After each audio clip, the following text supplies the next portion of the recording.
Saya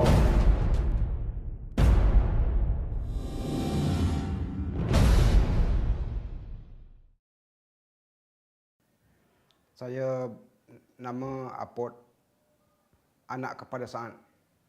Jadi saya lahir di kawasan Ceneriang sana. Kemudian di Ceneriang itu daerah Petang Padang, Tapah. Jadi saya lahir sana, besar sana. Saya masuk kerja pun di sana.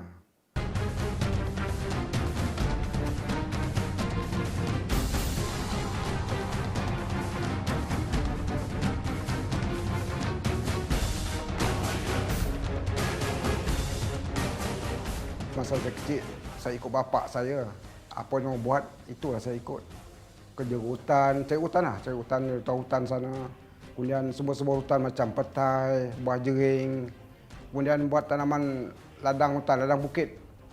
Jadi semua sumber dia daripada ladang tu kami jual itulah cari makan. Macam dulu kami ada satu tokeh Cina. Kita punya hasil tu jual kat dia. Waktu tu saya masih sekolah lagi. Saya sekolah darjah 6. Guru besar sekolah, dia bagi tahu ada pembukaan Saint-Prague anggota baru, dia kata bermula daripada semalam, dia kata. Ada peluang macam tu, cubalah. Jadi kami pakat-pakat daripada Batu 14 teruskan jalan ke Helen ke Tapah sana, kami jalan kaki. Punya nak masuk Saint-Prague. Kemudian bila sampai sana, terus daftar nama, terus di Temuduga hari itu juga. Selesai pengambilan, ada part-part atau bahagian-bahagian interview yang mana pemakan akan diberi oleh lembaga-lembaga Temuduga. Apabila benda ni dah selesai kita buat, kita akan penapisan dia akan dibuat di Bukit Aman lah, di mana mengikut dia punya markah yang dia score masa dalam interview tu, dan jumlahnya akan ditetapkan oleh Bukit Aman ataupun GPA. Contohnya macam tahun ni dia memerlukan, ada warrant dia memerlukan 111 orang saja. Dan apabila selesai dia pengambilan sebagai interview sebenarnya, barulah dia ni semua akan dihantar ke pusat latihan pasukan gerakan AM Ulu Kinta Perak untuk menjalani latihan selama 4 bulan.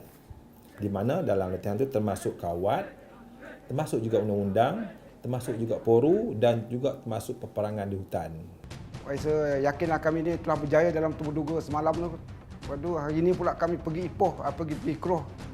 Lebih kurang 4 jam sampai Keroh. Kami training ke sana selama 4 bulan. Jadi latihan yang kami rasa atau kami diajar, latihan peperangan di hutan, semuanya mengikut cara komunis lah. Jadi macam Cina Perak ni, yang mana yang dulu kita tubuh 10 orang ni, memang dah bekas komunis. Dia bersama dengan komunis. Dia tahu selok belok komunis. Jadi tiba kita bagi dia tugas untuk melawan balik komunis ni, sudah tentu dia lebih pakar, lebih baik. Kami masuk Saint-Prague, lapor diri 4 bulan 8, tahun 68. Jadi bulan 2 baru tamat dan kami dihantar balik ke Pangkalan Ulu. Kemudian kami dibagi-bagilah ikut keperluan pelatun masing-masing. Penerangan tak berapa banyak masa tu, cuma dia tugaskan satu korporal. Pada hari permulaan sampai beberapa minggu kami masih duduk di barak yang sama. Jadi kami belum lagi tahu tentang apa dia Saint-Prague, apa disiplin dia, macam mana. Ketika itu juga kami dengar cerita orang lama-lama, kawan-kawan yang ada situ. Dia orang kata ada pertempuran di Kuala Lumpur, ada pergaduhan 13 Mei kan. 13 Mei. Kami masih mentah lagi, masih tak tahu menang apa lagi. Dengar pun macam tak rasa apa. Lepas tu kira bulan ke bulan ada petain-petain yang kena imbus di Betong, di Basana lah, air panas. Sehingga kan mayat dibawa ke kamp Keroh. Dibawa ditunjuk sana. Sebenarnya suku orang asli ini mempunyai kelebihan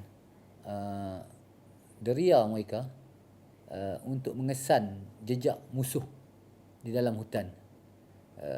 Diorang boleh melihat tanah ataupun daun ataupun ranting-ranting yang berada di kawasan hutan itu, dan boleh memaklumkan sama ada troop commander ataupun ketua ataupun dia sendiri dapat tahu kan berapa musuh yang ada. Satu hari, satu malam, saya dengan pengesan lain, nama dia Kulub. Kami pergi cari kesan yang hilang di sini, di tempat kami duduk ni. Di kawasan tu banyak rebung. Jadi komunis dah ambil betong tu, rebung tu untuk dimakan. Dia ambil rebung tu bukan dia gunakan parang, dia gunakan kayu. Dicucuk-cucuk rebung ni, cucuk-cucuk dipatah.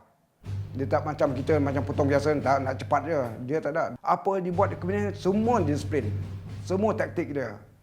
Kemudian tapak kaki ni dipakai kasut, tapi bukan dipakai kasut, disarung dengan stuking lagi. Kemudian lebih pijak, hanya tengok lekuk-lekuk saja, tak ada bunga kasut, tak ada terkesan tapak kaki. Jadi dari situ saya dengar dengan Kulub ni bunyi ketukan di belah bawah sana, belah gawang sana. Tak tahu berapa ratus meter ke, tapi saya dengar betul-betul, dengar betul-betul belah mana. Jadi dari situ kami naik balik, jumpa orang ramai ni, grup-grup lain. Kemudian dekat Tuan Radi cerita macam ni, dia setuju. Habis kalau Tuan setuju macam mana? Kita nak tidur sini ke malam ni? Kita nak pergi tempat tu. Gila kalau bergerak betul malam ni, ke mana musuh tak tahu, dia kata. Kesan pun mana tak tahu. Memang tuan-tuan, tapi bunyi tadi saya dah pastikan bunyi tadi belah bawah sana, saya kata.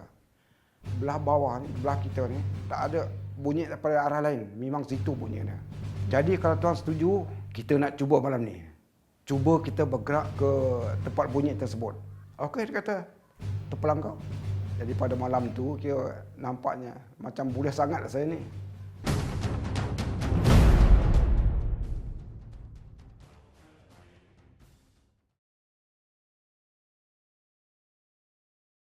Kita bawa sekarang ni, bawa senjata, bawa peluru dengan kelopak secukupnya, lepas tu grenade, bawa biskut dan air.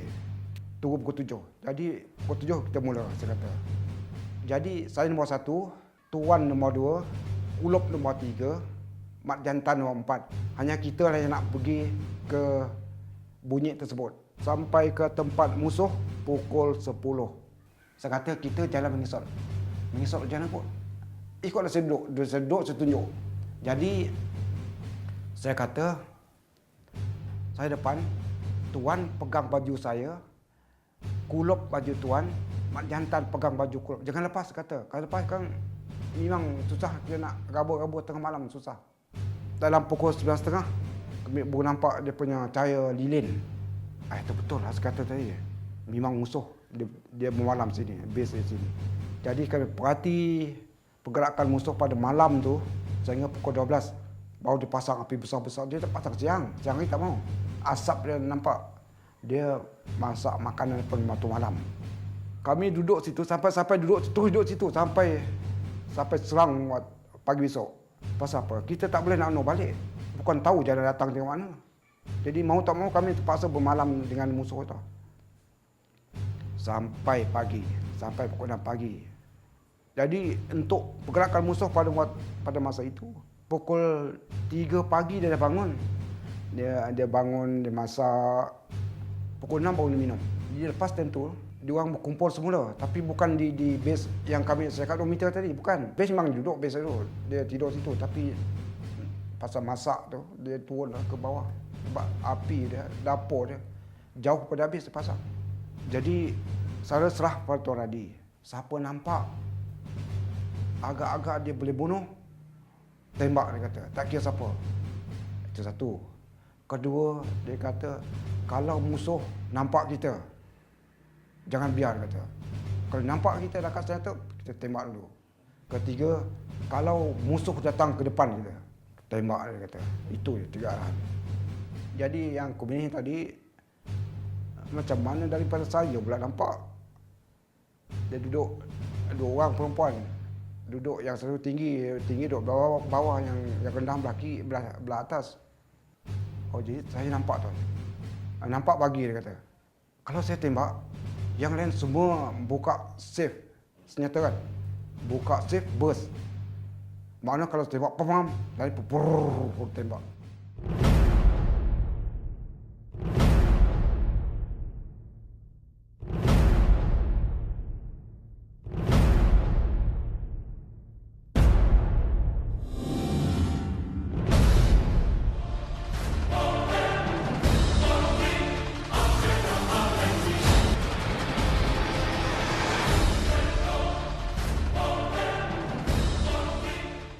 Musuh tu di kawasan apa ni Ulu Yam sana. Kawasan-kawasan berluka, banyak resam, banyak pokok-pokok yang semak-semak kan. Tetapi musuh tak meninggal kesan dia banyak sebab lagi seorang lagi senang dia suruhkan kesan dia. Jadi saya mau cuba kebolehan saya untuk menjejakkan musuh itu. Kesan-kesan tu dia main lompat-lompat. Dia cara lompat tu, dia ringankan badan dia. Macam benda yang mudah terkesan kesan tapi tak berkesan. Sebabkan kita ringankan badan kita. Akhirnya saya jejak musuh tu, mungkin dia dah keletihan ke atau dia rasa dah jauh daripada pos keselamatan, dia berehat. Saya jalan dulu, nampak kita membelakang kita, dia duduk macam dia berjaga-jaga lah. Tapi dia tak sedar sebabkan kami punya taktik, kami punya cara, kami punya pergerakan macam pencuri datang. Jadi bagi tahu orang pegawai lah, bagi tahu ketua saya, tulis syarat macam tu. Musuh dan itu dia. Kena macam mana pun kita tahu, bagi tahu pegawai. Itu dia punya arahan lah. Tapi diharapkan saya, mau tak mau saya tembak lah. Dia semua bagus, menjejak kesan bagus, mata bagus, telinga bagus. Dia dalam hutan semua, benda yang bunyi lain tu dia dapat dah itu lain. Mata dia cekap aja nampak. Kesan ni memanglah dia tahulah.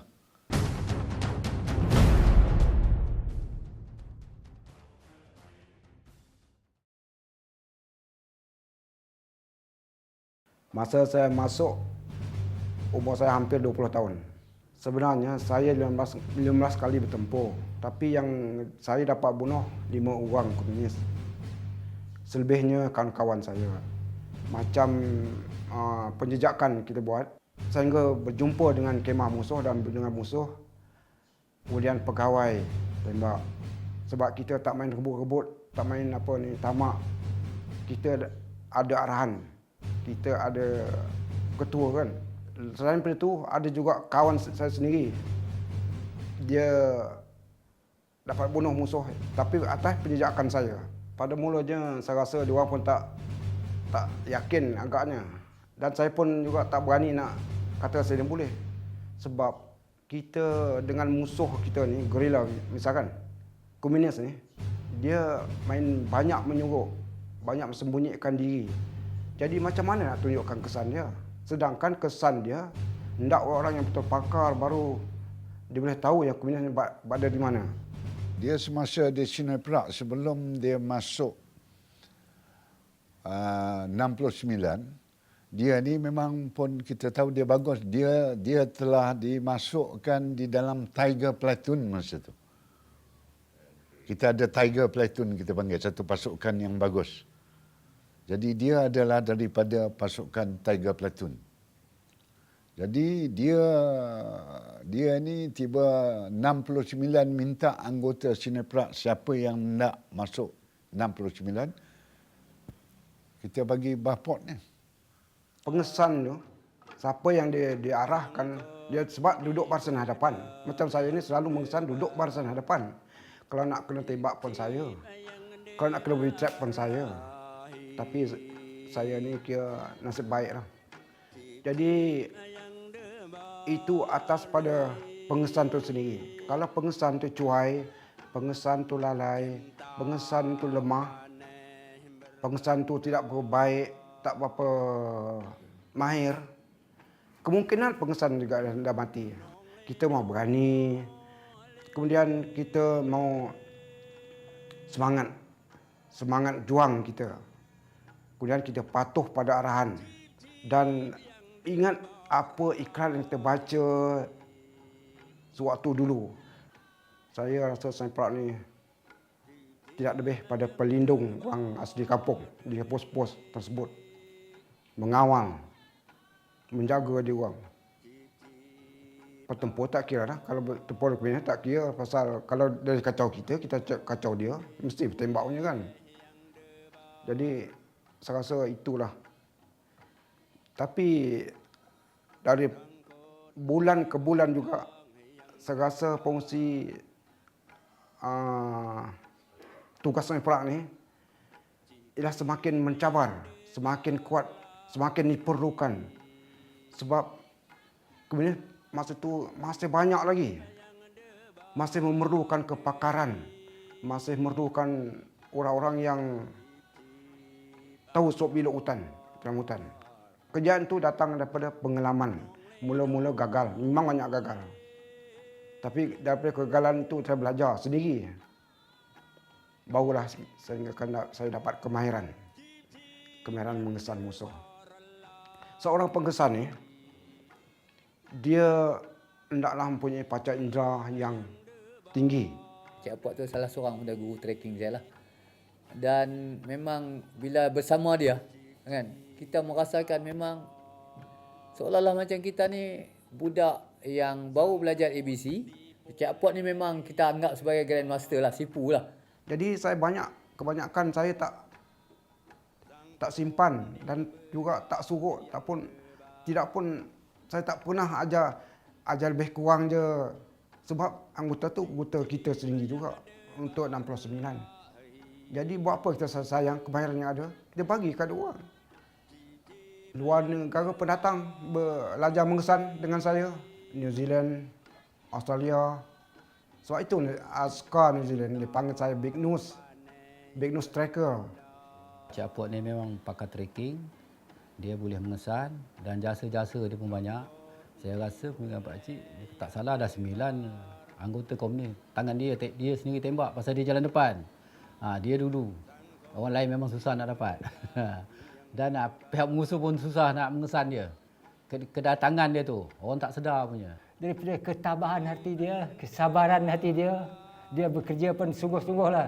Dia tak merungut, dia rasa tanggungjawab dia sepenuh pada ni. Itu jadi saya Cik Apot ni memang dia sangat prihatin lah dia punya tugas dia.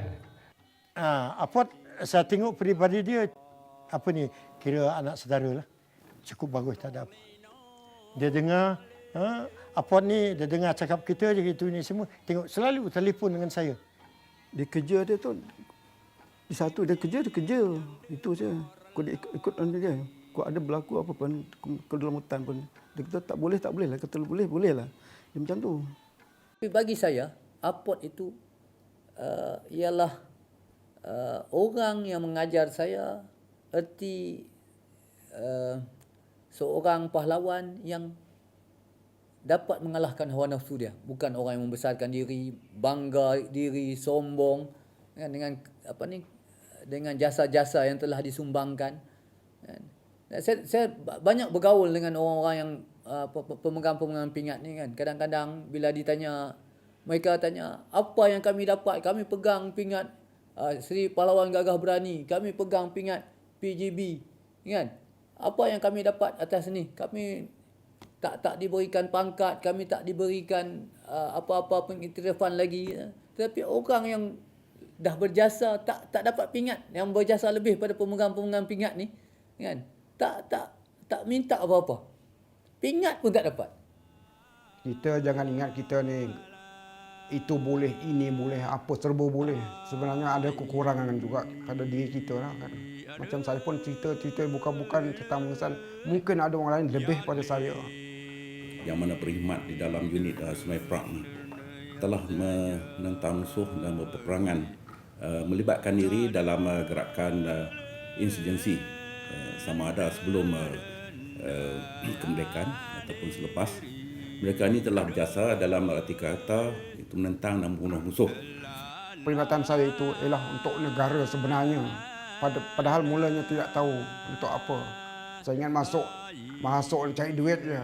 Tapi sebenarnya itulah yang saya nampak sekarang ini. Dan dulu semasa saya berkhidmat beberapa tahun, tugas kita ialah untuk negara, berkorban untuk menentang musuh.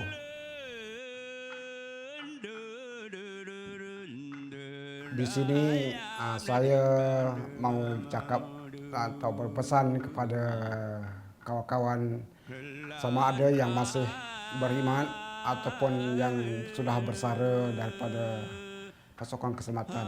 Jangan tanyakan apakah sumbangan negara pada kamu.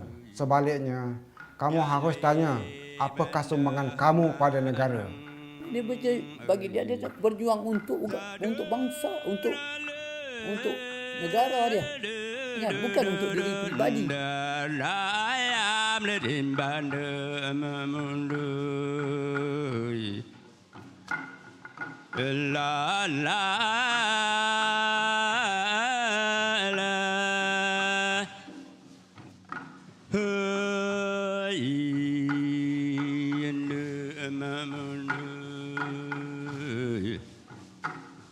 Ya ling manang hơi